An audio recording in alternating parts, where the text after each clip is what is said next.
I know we gonna go hard. We been that team ever since Bart started. All my cheese heads go pack go. Ain't showing no mercy, cutting no slack, no. I ain't a bad sport and I'll even wish you good luck. Only thing I will. Welcome into Lombardi's Legends podcast. I am Wags. Joining me is my co-host Dane and very special guest, Packers tight end Tyler Davis. Tyler, how you doing tonight, man? Doing great. Really appreciate you guys having me on here. Absolutely. Likewise, we appreciate you. And Tyler, first question we always ask all of our player guests first time they join us is, how does it feel to be a Green Bay Packer? It's a dream come true, to be honest with you. You talk about one of the most storied teams in the history of the NFL, and just growing up watching so many games, so many big time games, just really means a lot to be able to walk through those same hallways now, walk across those bricks, walk into Lambeau Field. Such a euphoric place, such a special atmosphere to play, and it's a dream come true. It's everything that I dreamed about as a kid. I dreamed about playing the NFL since I was 6 years old, so it's definitely just amazing to be able to live that dream out. It's been a whirlwind for you over the last year or so, I think, coming to the Packers. And so, you come in last year off of Indianapolis's practice squad. You don't break camp with the Packers, right? So Packers sign you off the practice squad there in Indy. What was that process like for you? How does that work? Do you get a phone call from your agent saying, hey, the Packers want you? I've never really know how that works. Yeah, so it was actually a pretty interesting story, and hadn't happened to me yet until that day, so I had no idea what to expect as well. Was about to go to practice, like you just said, with the Colts, and I got a text from my agent saying, don't go to practice. I was like, what do you mean don't go to practice? Like, I'm always one of the first people out there, you know what I mean? That's just the way I am, and everything in life. I'm always just so early to the party.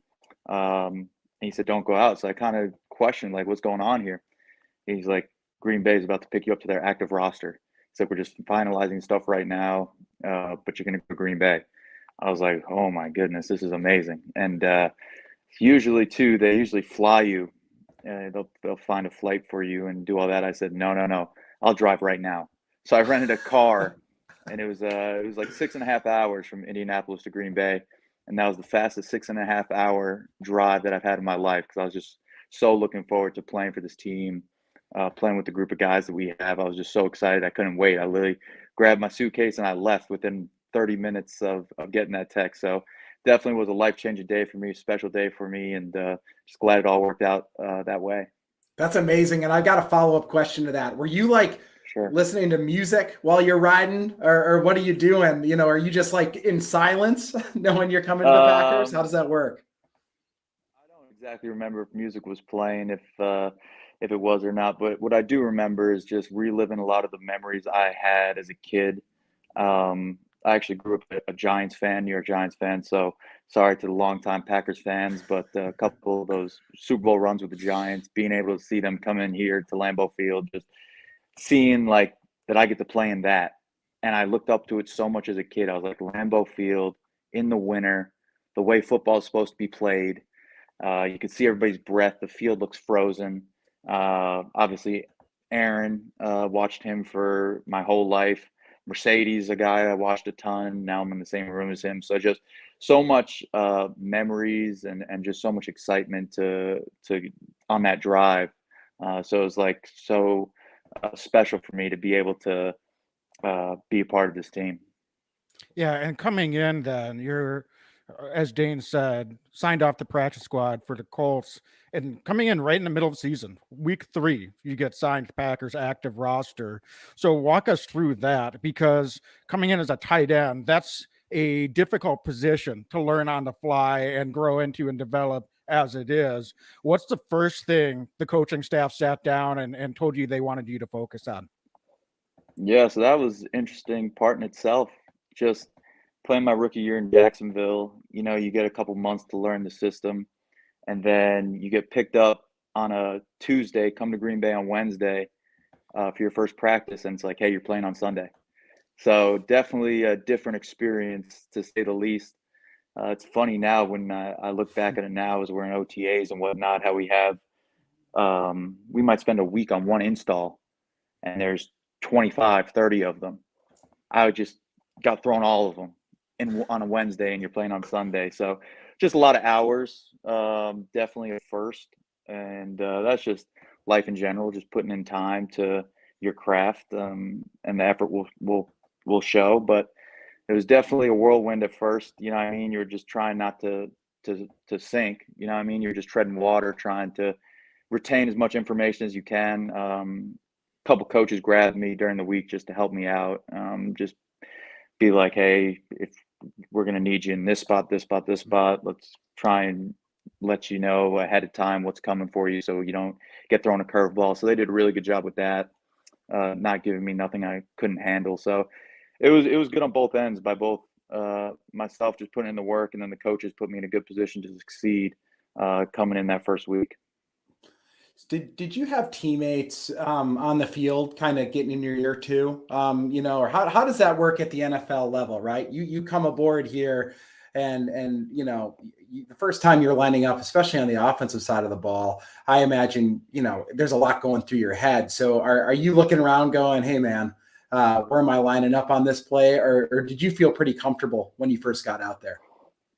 I felt pretty comfortable. Somewhat of the offense was carried over slightly from what I had in Jacksonville. So it was somewhat familiarity there in terms of just the playbook, in terms of that. But I think what makes the Packers so special is the fact the culture is so strong that when a new player gets there, every player wants to do whatever he can to help that person. And it's the same thing now for anybody. And it's like Bobby Tanya was helping me out a ton. Mercedes was helping me out. Aaron, if I had a question for him, Aaron on my first day comes up to me. I was walking through some things in our little indoor, and he's like, hey, if you need anything, let me know. Right off the bat. And that meant a lot to me, just knowing like this culture is special, that the players want to see everybody succeed, and everybody knows that it takes everybody. It takes the scout team defensive end, it takes the scout team linebacker, it takes everybody. And I think that's what's truly special here. And that's what I try and do now with guys that come in our room, just like Alize Mack,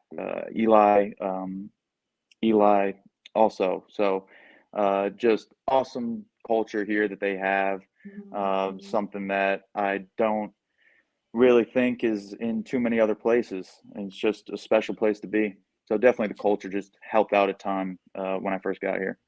Yeah, you've mentioned Mercedes a couple of times, and it's not surprising to me that he would be setting the tone in that room, given his experience, what he's done in this league. And I'll respect I think it's really neat that, the other guys in the room, kind of a similar story to you, maybe not drafted quite as high. Mercedes, a former first round pick. Right. He's played in this league a long time. Josiah was drafted pretty high, I know. But what does that mean for the rest of you guys, just to have a guy like Mercedes Lewis leading the way in your position group and just, showing you what it takes to be successful day in and day out? We're so lucky to have Mercedes. And every day, there's not a day that goes by where I just don't thank him for everything that he does. There's never a day I take it for granted. A little backstory on Mercedes too. Obviously, Mercedes played a long time in Jacksonville, and he had the same position coach that I had when I was in Jacksonville as well. And all the time, with some tight ends that had been there with Mercedes in Jacksonville, our position coach would be like, just do it like Sadie's does it. Just do it like Sadie's does it. All you got to do is do it like Sadie's does it. You remember how Sadie's did it. Just do it like Sadie's did it. So I'd hear that constantly, all the time, thinking, what? I know who Mercedes Lewis is, but what is this guy talking about? Yeah, I mean, I'm sick and tired of it. Like, and then life comes full circle and you're in the same room as him and you realize like how special the things that he does, that he makes look so easy, that is very hard jobs to do, that he makes it looks like he's not even trying, and he's driving guys 5-10 yards off the ball. I mean, today we were watching some cut-ups of some outside zone, and he's just blowing guys off the ball. It's crazy. So I guess that's how Sadie's does it, as my old position coach would say. But it's definitely huge to have Mercedes just as a guy. And I think first and foremost, I think more importantly, the man that he is means a lot to us. He's a man of integrity, hard work, honesty, and we just truly appreciate that every day. Obviously, as a player, it's great, but I think as a man, being able to go to him in certain situations is definitely something that I don't take lightly, and just so thankful to be with him. Hmm. Hmm. No, that's so interesting, and I think so often people, you think football, you think about on the field stuff, but for you to highlight the Sure. off the field guy, right, and who he is as a man. I mean, is he somebody that, I mean, he's been in the league a long time. I mean, he's as old as Wags and I are. So, I mean, he's been playing Right. for a minute. Is he somebody that gives life advice? And you're a younger guy coming into the league here now. Is he somebody that goes, at this stage in my career, I did this right or I did this wrong, and you learn from that? Or, I'm kind of curious because seems to be such a veteran leader of this club. Oh, absolutely. He gives advice on everything, and I think it's really speaks to the culture of the team. Like he's one of the top guys out here, and just one of the most respected players on this team by far. And it's just when he has something to say, everybody stops what they're doing and listens. No matter what time, no matter what's going on, we can be in the huddle on the field on a 2-minute drive, and if Mercedes in the game, you know what I mean, whenever, or 4 minute, and we need 4 yards to get a first down to seal the game. Mercedes is going to say something in that huddle, and everyone's going to listen to it, and it's going to mean a lot to just know that somebody that wants that speaks so highly of the team and wants the team to do well. Like, you don't want to let him down. Yeah, I mean, when Mercedes says something in the huddle, you just think, I'm going to do everything humanly possible not to let this man down. So I think that has a lot to do with his just overall as a guy, like I said, and just his leadership is just truly special, and very fortunate to be around it. Yeah, and going back then on the field, going back to last season, Tyler, you started off right away getting snaps on special teams, got offensive snap your second game at Cincinnati in week 4, and slowly just progressively built up, getting more and more snaps, both on special teams and offensively. Until you actually started leading the team in special team snaps, starting with the LA Rams. Just tell us what you mentioned, the work that you put in. So I completely get that. But was there anything that you think you did to earn the trust of the coaching staff so quickly, given the point of the season that you came in? Is there anything that the coaches saw? Maybe they saw how hard I worked. I think that's something that I kind of hang my hat on, is just the amount of hours that I put into this. I mean, I get to the facility by 5:45 in the season. I'm not leaving till 8:30 at night. You know what I mean? And a lot of players aren't on that same schedule. Coaches are on a somewhat similar schedule, possibly longer schedule during the season.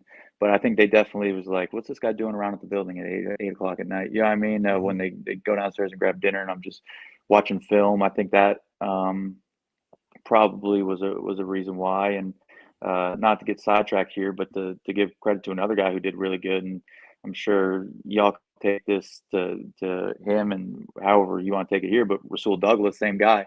Yeah, I mean, we would be in the building so late. You know what I mean? It was ridiculous. And it's funny too. We lived in the same place too, so we'd always be like, "Oh, when you leaving? When you leaving?" And so it was just probably that, I would say. They maybe saw that, and then just I did pretty well when I first started out. Made a couple plays right off the bat, which was pretty nice. Just took advantage of the opportunity that was given to me, and so probably they saw some potential there, and just kind of took it and ran with it, and gave me the opportunity to keep progressing. So I'd say a combination of those probably gained their trust. Mm-hmm, Yeah, it's mm-hmm. kind of like Lombardi time, right? Another New York guy. So maybe it's a New York thing The New to York thing, always, maybe. to always have that work ethic and be early. When they say it's be there at 7, it's really 6:30, right? So yeah, No that doubt. says a lot. And I mean, Tyler, that early productivity showed up too. I'm sure that film work made a big difference. Able to get a special teams tackle in 3 of your first 4 games. So I'm sure that the productivity part of it really stood out as well as the work you were doing behind the scenes. Yeah, for sure. And going into that too, making those tackles, 3 of my first 4 games. It's funny too because I never played kickoff before in my life, which was Oh, was pretty interesting as well. Um, hadn't played it in college. You know, I mean, most guys in the NFL, I wouldn't say played a ton of special teams in college, because usually guys in the NFL are usually the better players in their college team. So obviously they hold them for offense and defense. But then my rookie year, didn't really play kickoff at all, not even scout team, nothing like that. And it's funny, they put me out on kickoff, and I was like, all right. I'm like, I don't really know what I'm doing here, but I'm a big dude. I could run fast. Like to think I'm pretty strong. We'll see how it goes. And our team psychologist put it a great way to me, Dr. Chris Carr. He said, when you have no expectations, you have no limitations.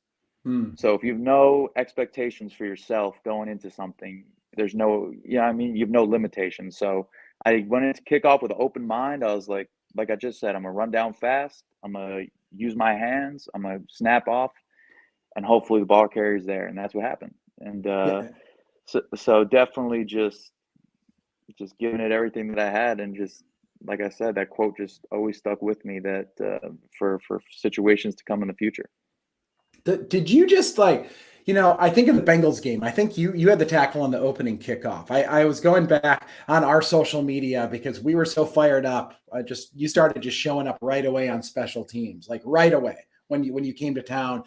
So I think you had that opening tackle on the kickoff against Cincinnati. Does that just give you confidence too, just like through the roof, to settle in for the game, like kind of take away some of the jitters? Or are you still just ready to go after a play like that? Oh no, absolutely. That play definitely sprung a ton of confidence in me that I could do that job specifically. And so that was a big play for me. Pretty fun with that play too. Sherm thought he made that play.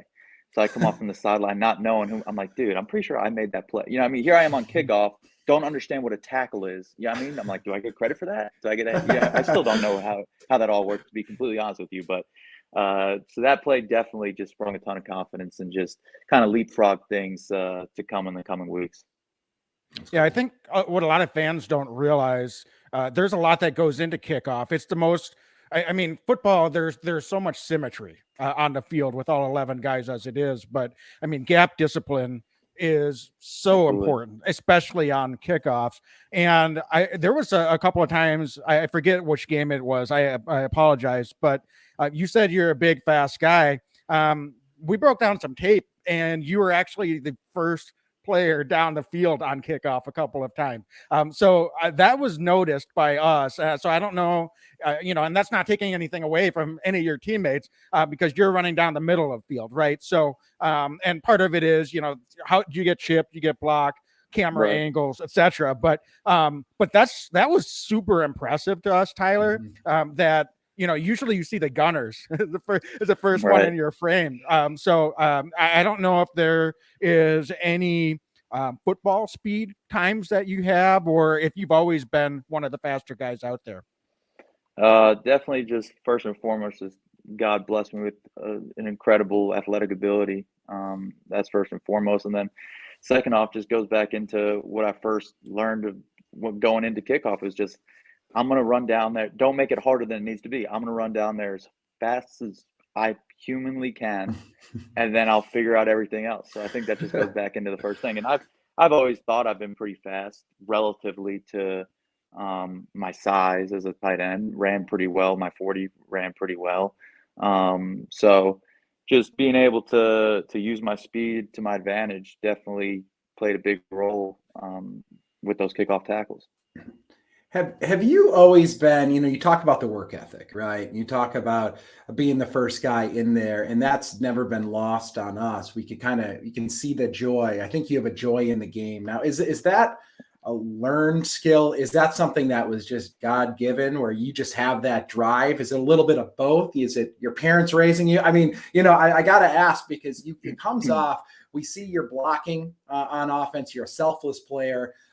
Really impressive blocking this year when you had opportunity out there on the offensive side as well. So just kind of curious where this makeup comes from. Sure. I always think about that question too myself, on where it came from, because I have two brothers who wanted nothing to do with athletics, wanted nothing to do with sports, and two younger brothers. And so I always think, like, where did I get this from? My parents, my dad was in the music industry. My mom was a teacher. So I always think back to that. And I just always thought I was wired a little differently. I don't call myself weird. I just say wired differently. And I was always like in high school, I would wake up at 5 a.m. I was like ridiculous. You know what I mean? Just always just doing something when everyone else is sleeping. And then there was a bunch of times, high school, college, like Friday, Saturday night, I was working out. Like I was that guy. And I don't, it's just the way I raised myself. You know what I mean? It's just, I thought that that was the only way to get to the NFL. My goal was to play in the NFL. So I wanted to do everything humanly possible to make it to that level. And if I didn't, at least I could go back and say, I don't regret anything. I gave this game everything that I possibly had, and I'd be fine with that. That's just how the chips fall sometimes. But just growing up, 6 years old, wanting to play in the NFL, I knew that I had to sacrifice so much, and I realized the sacrifices that I needed to make, and I missed out on a lot of stuff that a lot of people wouldn't sacrifice on. But I'm pretty satisfied the way that things worked out, and that I'm able to live out my dream. So I think it's all worth it at the end of the day. Yeah, that's so awesome. And I mean, did you always? I mean, you say you football was always your dream, but was there any other sports that you played, or was that always football all the time? So I grew up playing everything. My parents signed me up for everything, and kind of in middle school, we had like 4 semesters, and you could play a different sport in every one of them. And my seventh grade year, played 4 sports. Played football, volleyball, wrestling, and baseball. And the next year, eighth grade, I was quarterback at the time. Played quarterback majority of my life, and I wasn't named the starter in eighth grade. And I was like, you gotta be kidding me. You know what I mean? Heartbreak. You know what I mean? Mhm. So I quit every single sport that I was playing, figure out a way to become a better quarterback. That day after the season ended, New York, elementary school, kindergarten through sixth, middle school, 7, 8, and then high school, 9 through 12. Right after my eighth grade year of football, sat the bench, came in occasionally as a backup quarterback. Didn't play much. I went to my high school coach. I said, "What is it going to take for me to become a better player?" He's like, "I don't know. I don't know, but you can come and work out." And I took him up on that offer. I was an eighth grader working out with like 11th grade guys, seniors, and just working as hard as I could to make sure that never happened again for me. Because I was just so mad when that happened. It's tough. I mean, it happens in life too all the time. Just it's a tough pill to swallow when you put so much work into it and things don't go your way. So I just wanted to make sure that that was never going to happen ever again. So, like I said, went to my high school head coach who I'd never met before. I was like, "Listen, I want to be a NFL player," and he kind of laughed at me. And I was like, he's like, "You can come work out here." I was like, "I'm all for it." So I quit every sport that I um, grew up playing, and looking back on now, I don't always wish that happened. Yeah, I mean, definitely it's key to play multiple sports because so much of it is carryover.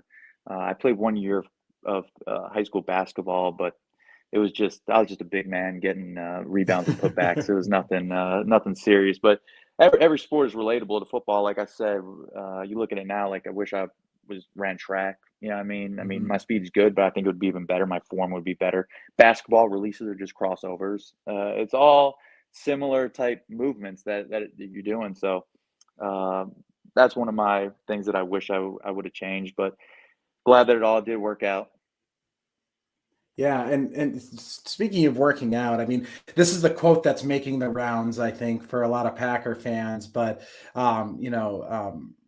Packers GM Goody, he said, Tyler Davis, quote, "We picked up early in the year, and as his opportunities grew, not only in the games but in practice, we think we really have something there. So excited about that." What does that mean to you? Does that motivate you going into this year? And also, I'm curious. We saw the opportunities in the games, but in practice, did that mean just he mentions opportunities that you were able to secure in practice? What did that look like? Did you notice that something special was happening, like we were kind of on the outside? Well, first off, it's very nice of him to say that, but I think at this point, it's just I need to focus on just becoming a better football player every day, and that's what I try and go in and Yeah. every day, just try and get a little bit better than I was yesterday, and if I take care of that part, then I should be in good shape, and things should work out pretty well. So that's really what I focus on at the end of the day. Just every day, just trying to get a little bit better at my craft. But definitely say just practice last year was pretty fun in terms of that. Just coming in, I remember my first couple weeks there, just playing a little bit of scout team when I first got there. Obviously, because that's the only way the coaches could really see me. I remember Matt came up to me. He's like, "You got to play scout." He's like, "I got to see what you look like." Like, I got no idea. You know what I mean? Because obviously the NFL is, the personnel does a lot of stuff, and then the coaches, um, work with what they have. So just I remember a couple times where he was just like, his eyes kind of opened up. I had a bunch of catches that first couple weeks there on scout team, did pretty well, and then they took me off scout team, which was kind of upsetting to me because I was having a lot of fun doing that. But yeah, then towards the end of the year, just practice opportunities, same type deal. Obviously the unfortunate injury that Bobby had, which was terrible. Obviously made way for us younger guys getting more reps in practice, and then Mercedes is on somewhat of a vet schedule, during the Right. week, and I know he gets his vet days off, so that opens the door for three of the tight ends, and Daff I think was down for a little bit, a couple times, but so that it just opened the door for us young guys to get a ton of reps in practice, and a lot of the things that Mercedes does in the games, I was doing in practice, and being able to show that I could do somewhat similar type jobs that he can do. So I think just a lot of things worked out well. Definitely had a blast, and just goes back to just honestly just loving football. I mean, I love it so much. It's fun out there for me. It's fun when I'm making plays. It doesn't get better. I'm catching passes from Aaron Rodgers. It's a dream come true. You couldn't write a script better. I couldn't write a script better. So definitely just all goes into, I guess, the opportunities he was talking about. Is it Yeah, true? I'm sorry, Wags, but is it true? You mentioned Aaron Rodgers. Is it true that in your pre-draft, one of your interviews, that you said he was the best player in football, or did I I, misread that? I probably did, because I do say that to this day. Yeah, I was Just going to some of ask. Does he know this? does he know that I said that? Yeah. I don't know if he knows that. I said something nice to him at the end of the year. I went up to him. I ran into him after the season, and I just told him. I said, "Listen, catching passes from you is great, but I just said just being in that huddle with you is the honor of a lifetime." Just watching what he had done his whole career. Clearly going to be a first ballot Hall of Famer.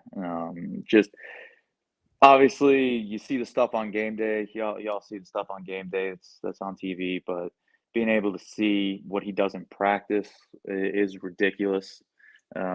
Just it was ridiculous. Just some of the stuff. He's out there throwing no looks like it's nothing. It's crazy. And then just being with him, just in meetings, and obviously the side that a lot of people don't see about him, and how funny he is, how good of a guy he is. Always keeps the room light. Always has jokes. So definitely just truly special to be able to spend some time with him. Yeah, and you mentioned I was going to ask about catching passes, and obviously when Bobby goes down, that's a huge gut punch. But unfortunately, injuries are part of football. So you make your first catch, then getting some additional opportunities, the offense against the Seattle Seahawks. Can you walk us through that moment? First of all, was the play designed for you? Did you know the ball was coming your way? And what was that moment like when you see the ball getting coming your direction, and you snare that pass, and you make that first catch? Yeah, so the play was not that it wasn't designed for me, but it was definitely late in the progression for sure. They ran some double moves, so definitely was trying to take a shot down the field. I think they dropped maybe eight, dropped eight, rushed three, so or whatever it was, but they dropped deep in coverage. So Aaron just kind of scrambled around a little bit, and I was down there in the flat, just a little late check down. So definitely did not think that at the time I was getting the ball just hearing the play call. Obviously, what I learned as the season went on is that it doesn't matter if you're the first reading the progression or the fifth reading the progression. Anybody's allowed with Aaron Rodgers playing quarterback. Some routes that you don't think in other offenses that are like for the love of the game routes. So essentially just running, just to clear someone out, and you've no shot of getting the ball. Even that in this offense can get the ball. So that's what I realized after my catch. But definitely, it was cool. It was a cool moment for me. Obviously, an accomplished dream, to say the least, of mine, to catch a pass in an NFL game from Aaron Rodgers. Wish I got the first down. I wish I had a little bit longer arms. My arms are decently sized, but I wish I could have stretched a little half yard longer to get us out of a 3rd and 1 and just get us first down there. But it was a cool moment. It was really cool just to be able to have that at Lambeau Field too. It was pretty special too. And and I want to be mindful of your time. We could talk all night, Tyler. I'm really enjoying this. I'm here. I could talk forever too. As long as y'all want to go, I'm here for it. That's kind of you. Be careful what you ask for. But question for you then is, do you have any moments that really stick out in this past season for you? I think of the play that comes to mind for me is against Minnesota. You started on the left side of the line. You kind of cross Rodgers' face, gets the ball in your hands, and you're able to kind of outrun the linebacker and get upfield for a first down. That was just one of those moments where it's like, this dude can move, And so I'm just kind of curious, for you though, living in that moment and kind of having becoming a guy in Green Bay that people are going, oh, Tyler Davis, right? They know who you are. So curious from your perspective, if there was any like major moments that stand out? I'll probably say really the moments that stand out to me the most are not even me making the play, to be honest with you. Like there's so many plays where I was just in protection and Aaron drops back and throws a dime to Tay, and it's like, you realize like how special this is. How special these two players are. It's just ridiculous, and just running down to the end zone and trying to stay out of Tay's way, because I never he never taught me the end zone dance. He was supposed to teach me that one, but I'll have to, whenever I see him, whenever we play him next, I'll have to remind him he never taught me his end zone dance. But I'd probably say those are my biggest moments. I definitely personally had some good ones. Obviously that Vikings one was a good one. I'd probably say the one that sprung me the most was the Ravens one before that. That was a big one. Just being able to hit that down the seam. We were in a 2nd and long, and just being able to get us out of that situation. Double corner blitz there, double cat blitz, which is kind of unheard of blitz, but Aaron being able to get the ball off quickly to me in the seam for a 25-yard catch, that was definitely a big one. And then I just think that there's a certain amount of run plays too. It's just not just passes. Versus the Browns, sprung Aaron Jones for like a 30-yarder. We were backed up. That was nice. All those plays are special, but I definitely find more joy in probably just other people making some big plays and just knowing that I had a part in it. Like my plays are great, but there's 10 other guys out there that are helping me out to make that possible. So definitely just a combination of those were special moments for me. For sure. Tyler, I got to ask, just on a lighter note, is there ever any moments in the huddle during a game that, guys just kind of have a lighter moment that you wouldn't expect to happen? I don't expect you to tell us exactly what anyone said, but just kind of curious if you have any experiences like that out there on the field. I'll probably just say Aaron likes to keep it pretty light. I think there's a lot of TV timeouts where we're kind of just standing on the field awkwardly with nothing to do. We already have the play call, and we look over to the TV timeout time that they've left, and there's like 3 minutes left on the TV timeout. And it's like, well, what are we going to do here? So I'll go around and be like, anybody got a joke? And it's funny too, because a bunch of the rookie O-linemen usually it's like a rookie thing to have a joke ready. So usually Royce Newman would be in there, and he'd be able to say something just off the top of his head. So definitely keep it light. Obviously it's a serious game and everything, but definitely just moments to be able to kick it back for a second. I think Aaron does a great job too, and given gratitude to the situation that we're in. There'll be a lot of times where Yeah, I mean, it'll be a crunch time situation, and we'll have a break, obviously, and he'll just be like, take a deep breath, guys, and look Mm. around. Look around at Lambeau Field. Like, we get to do this. Like, this is Lambeau Field, the mecca of NFL football, and we get to play in front of all these amazing fans, the millions of people that are watching. We get to do this. We don't have to. We get to. So I think he does a great job in just keeping it light in that aspect as well. That's so Yeah, cool. for sure. Just kind of transitioning then off the field. Saw that you got engaged this offseason, so congrats I for did. that. Thank you. Yeah, yeah. So what have you been doing to take some time away? Obviously, I'm sure spending time with fiance, family, friends, but just to get away from football a little bit this off season. Anything that you like to do to relax and get some time away from football? You know what? I'll tell you what. Just planning that engagement was a event in itself. I applaud every single event planner, marriage planner out there for the things that y'all do to make things possible. So I'd probably say that took up a little bit of time, but just spending time with her was definitely special this off season. Just being able to relax after the year that we had. I mean, we were in 3 different cities in a month, as y'all know. You know, I mean, Jacksonville, Indy, and then the Packers all in the. I think I got cut on September 1st from the Jags, and then was here the 27th. You know, I mean, stopped in Indy in the way, so definitely was good to be able to kick back a little bit and relax after the season. I go down to Atlanta during the off season, so definitely good to see family and friends down there. Spend a lot of time with her. We got a new puppy last summer, so be able to spend some time in the yard with him, hoping that he's turning me into a better football player, running in the yard with him. So we'll have to see about that. I've been working some of my post catch moves on him, so making him miss. So maybe we can make some NFL defenders miss, but just relaxed in general. Nothing crazy. Checked out a couple wedding venues, which was cool. So just really just kicked back, relaxed, nothing crazy. Do you have any musical talent? You mentioned your mom's a music teacher, your dad was in the musical industry. Did you grow up playing any instruments? You do any of that? I sure do. Played What do you do? played the drums my whole life.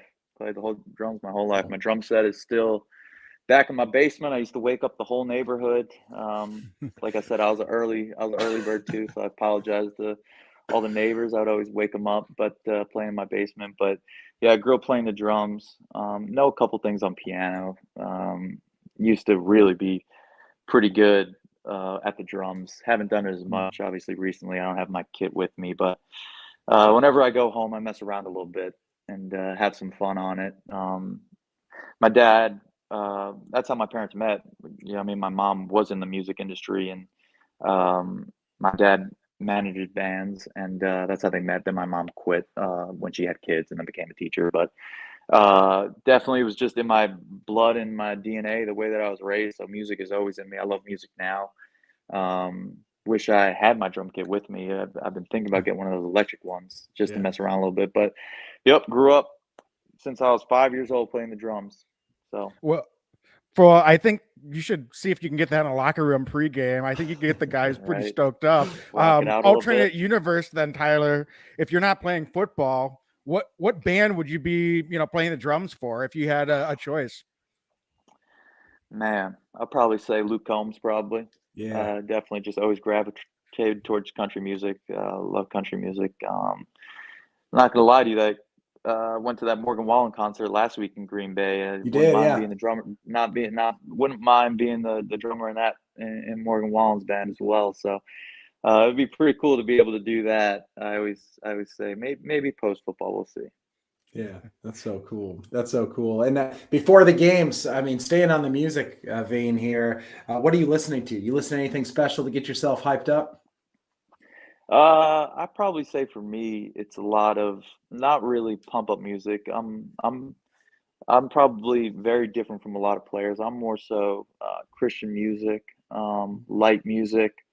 I don't like to go into a game like all crazy and banging my head against lockers. That's just not the way that I play. When that happens, I get too tight, you know what I mean? And that's when mistakes come. So I kind of like to go into games not laid back, but just a little swagger, a little coolness about myself. So I don't try and get too jacked up before the games. Also, too, just in the college, I remember a bunch of times like there was a couple games where I was listening to all that stuff, and by the start of the game, I was gassed. I was just listening to too much music, getting my pregame routine too much that I was like, I gotta take a step back here and relax a little bit. Yeah, I mean, so there's usually a couple songs that I listen to just to get me in the zone and just so nothing crazy, more so soothing and relaxing music to start. Tyler, I know Dane said we wanted to respect your time. I said 20 minutes when we started, and we're going up past 40. But I do have one last question for you, just Whatever for me. you need. Yeah. You've got the OTAs to go through off-season programs yet before you start thinking about training camp. But I got to ask, just looking ahead here, year 3 in the league, year 2 with the Packers, what are some goals that you have just personally looking ahead to this upcoming season?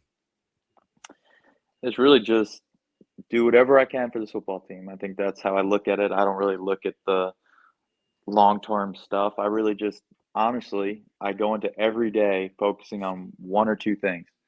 I write it down. I write down what I want to get better at that day, and then I go back on the film and I can check off that I completed it, that I got better at a certain thing, and I mean, it's small stuff. It's nothing crazy. I mean, I go in every day, like, let me work on my first step on outside zone. Let me work my second step on a gap scheme. It's small little things that I go in every day as goals. And what I've realized is that when you keep stacking those little goals, little goals, little goals, little goals, those things turn out the way that you want them to at the end. You know what I mean? It'll turn into what you want. So I kind of don't get caught up in be this great player, do all this. You know what I mean? What is that? I don't know. You know what I mean? But I could tell you if my first step on outside zone was good or not. You know what I mean? So Yeah. that's what I kind of go in every day thinking. I think that's my goal every day is just get a little bit better at what I'm doing. I think, like I said, just writing that stuff down every day keeps me conscious of what I need to improve at. Like I said, it's cool too at this point for me. Like I told you before, when I got here during the season, I mean, everything was kind of thrown at me. Everything was thrown on my plate, and like I said, I was trying not to sink. And now going through it a second time, obviously Hackett's gone, but the system is the same with Steno still there. Being able to go through it year 2 for the second time, and it's not game week. You know what I mean? There's no pressure of playing a team. Being able to go through that stuff is so critical for me. Just going through it a second time because I brushed over it. I just touched the surface when everything was thrown at me. Now I'm getting to the 300 level, the 400 level, the 500 level of the play. You know what I mean? Just being able to take my game to another level. And so I'd probably say just that's one of my goals right there is just taking my game to another level and just learn the details of everything in our playbook to take my game to another level. Well, Tyler, I can't tell you how happy we are that you're on the team, that you're with the Packers. I appreciate it. Sincerely mean that. And thank you for joining our podcast tonight. It's been an absolute pleasure. Before we let you go, we'd love it if you could just give us a good hearty Go Pack Go. I got you. Ready? For everybody that's watching. Go Pack Go! Love it. Right. Folks, Thanks, Tyler Tyler. Davis, tight end for the Green Bay Packers. I think you are our breakout candidate on the offensive side this year. We think you're going to have a monster year here in Green Bay. Great guy on the field and off the field. Thank you so much for joining Lombardi's Legends, Tyler. Yep. Have a great one, Tyler. Have a good Thank night. you so much. Yep. Good night. All right. So, Dane, I think we'll transition here into our sponsor, DraftKings Sportsbook, official sports betting partner of the NFL, as we take a little bit of a break here, and then we'll recap. So, Dane, it's not NFL season playoff time, but we want to make sure to share DraftKings Sportsbook promo code TPPN. And although the Bucks lost, Dane, has you and your wife Andrea made a transition to how you're going to utilize DraftKings Sportsbook for the rest of this NBA playoff season? I mean, I think that we're just going to have to be fair weather fans going forward for basketball. We wouldn't dare do that with the Packers, but in basketball, we've got a little bit more leeway here. So I think that, Andrea's kind of scoping out what's going on going forward. She loves watching Curry and some of those guys out there out west. So there's a lot of other great teams that I think that we're going to be able to bet on. And Andrea just loves playing DraftKings Sportsbook. Again, folks, use promo code TPPN. It makes watching these games, even with the Bucks out, enjoyable because you can place a small bet, you can watch the game, you can win some money. Thanks again to DraftKings Sportsbook. Again, folks, use promo code TPPN. Have some fun. Bet on these playoff games today. Yep. So download DraftKings Sportsbook app now. Use promo code TPPN. Bet $5 on any NBA team to win their game and get $150 in free bets if they do. That's promo code TPPN. Only at DraftKings Sportsbook. Minimum age and eligibility restrictions apply.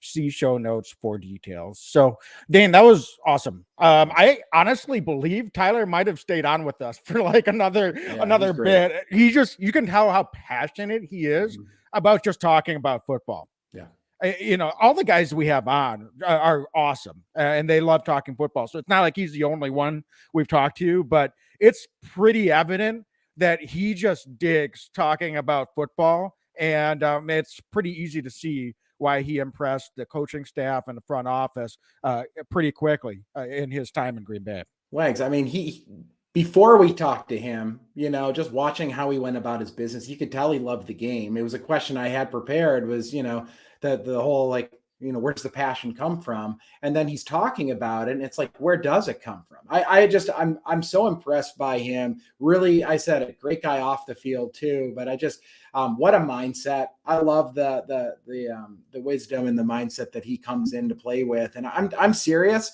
I think Tyler Davis is a starting tight end in this league. And I think the Packers have a guy. And I know Goody said it, but I sincerely mean it. I think he's a starting tight end for the Packers this year. Yeah. It's easy to forget that most tight ends take 2 or 3 years to develop because they need to learn how to block.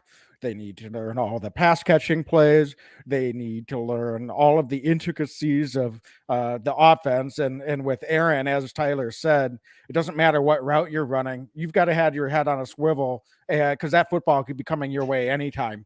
Aaron's going to have his nonverbal communication. And for a guy to come in early on and get on the same page with the quarterback that's been doing it forever, that takes special ability, a lot of hard work.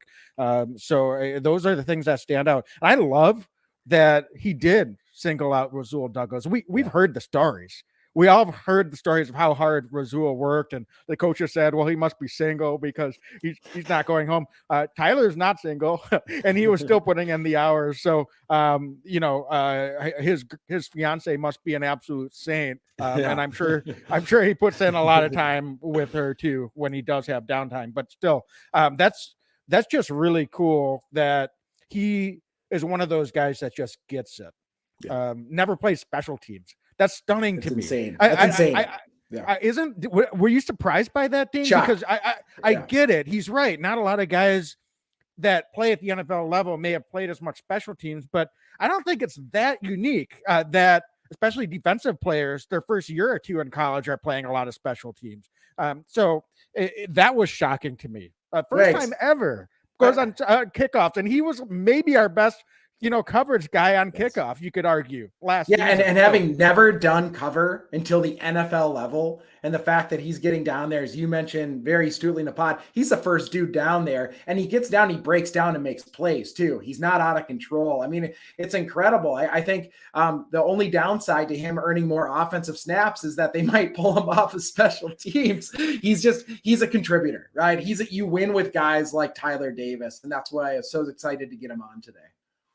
Yeah, for sure. So, my only regret is that we couldn't talk more about what he's been doing this offseason, but maybe we'll have an opportunity to bring him back on sometime middle or later or after next season, and be able to talk more about an even bigger opportunity, as you said, that I think he has in front of him. So, Dane, any other thoughts on Tyler Davis? Otherwise, I think we should talk a little bit, and I'll give you a minute if you got anything else on Tyler Davis, of some news of the day from Packerland. But before we do that, any closing thoughts on Tyler? No, just that was a joy. I was really holding out, hoping we'd be able to get him on. The fact that he was able to come on, was so generous with his time. I mean, just, how cool was that? That was a really good one for us. Yeah, and you called it early. You spotted it right away. I think the first game he was playing, Dane, you texted me and said, Tyler Davis, man. So I give you kudos. Like, it took me a minute, but you could see right off the bat. So I think that was the first, for real, I'm not joking, that saw that guy and we were like, that guy can ball. So it's fun to watch him grow, and that he was generous enough to come on our pod too. It's pretty cool. For sure. So let's talk a little bit about Jair Alexander, man. How about that? Did that come out of nowhere or what? We were hoping that this would happen at some point, but those things normally don't come out of nowhere like that. And it seemed like the Packers just all of a sudden come in, and we've got a big extension for Jair Alexander. So, Dane, what was your first reaction when you heard that news? Absolute relief. Let's get Jair under contract. He's a young, great cornerback. It completely solidifies that starting three now. And I mean, Jair's as good as it gets. I mean, think about how much better this Packers season could have been with Jair last year. It's unbelievable. I mean, the only time that we saw Jair, Rasul, and Stokes on the field at the same time was that playoff game where they just made the 49ers offense look like a middle school team. I'm so ecstatic to see Jair getting what he's due. I think he's the highest paid corner in the league, but he's a great corner and he does it all. He's not just a cover guy. He makes tackles. He steps up in the run game. He flies all over the field. I've seen people say, oh, how can you pay the guy that much money? You pay great players, especially young, great players. He's a young, great player. He's got a great mindset. He's a leader on that defense. So huge signing for the Packers. It makes them so much better. And it frees up about $6 million in cap space for this season that I have a feeling the Packers still might use. I think they will. I have no idea exactly how they will, but I agree. Dane, what does it mean for this defense now? Just after that draft, we shore up the defensive line, both free agency and the draft. Looks like we've got the middle of our second level of our defense set for years to come. And we've got 3 stud cornerbacks locked up for a minimum of 3 more seasons. It's really an exciting time to think about what this defense could be capable of and what they could grow into over this next season or two. Wags, they're young, fast, and nasty. This is a cornerback room that a few years ago we were going, what are we going to do? We've spent so much draft capital in this cornerback room. We've spent so much time and energy. They have not all been hits over the years. But right now, they've got a core of guys. They spent first-round picks on Jair. They spent a first-round pick on Stokes, and they just, got very fortunate that the Cardinals didn't understand what they had in Rasul Douglas. And, a savvy GM with an eye for picking first-round corners, and then here we are with Rasul. It completely solidifies a premium position in the NFL with how fast. And the rules for wide receivers at this point, where receivers seem to have every single advantage in the book at the NFL level, to have 3 top-tier guys that can all interchangeably play the slot or get outside, it just makes this defense exceedingly unpredictable for opposing offenses. I love the signing. It really solidifies what we needed here on defense. Yeah, you know what I'm most excited about? And I don't say this lightly, Dane, but I legit could see Jair taking it to the next level where he becomes that Charles Woodson level playmaker out there for this Packers defense. don't want to put too much pressure on him because you already said he's the best corner in the NFL. So he doesn't have that much more to prove in that regard. But with the guys that they have on this defense, they can allow moving him around. He might be able to freelance and just become that legit playmaker that can confuse opposing quarterbacks. They may not know exactly where Jair Alexander is going to be on the field and where he's going. I mean, communication will be paramount, but I think if you have the ability to free someone up like that, that's something that can take a defense from being good to great in a hurry. And when you look at great defenses in the NFL, they have premium generational talent playing on that back end. And I don't know that Jair's done quite that yet, but I do think he has the ability to do that. And with these moves that they've done, I think he's going to have the opportunity to potentially do that. And so Packer fans should be very, very, very excited about this news and what this could mean for this defense. Yeah, and Wags, I mean, the Packers are a savvy front office. I don't remember them paying guys for what they've done. They pay guys for what they think they're going to do. The Packers have complete confidence that Jair Alexander is going to take it to the next level. I legit think the Packers think they have a future Hall of Fame cornerback in Jair Alexander. And that's why they're doing what they're doing. They're not letting him leave. For sure. So, Dane, any other thoughts here? I think just closing up, but want to thank Tyler Davis again for joining us. That was a really cool interview. And so, folks, stay tuned. We'll one of these days get around to our undrafted free agency breakdown.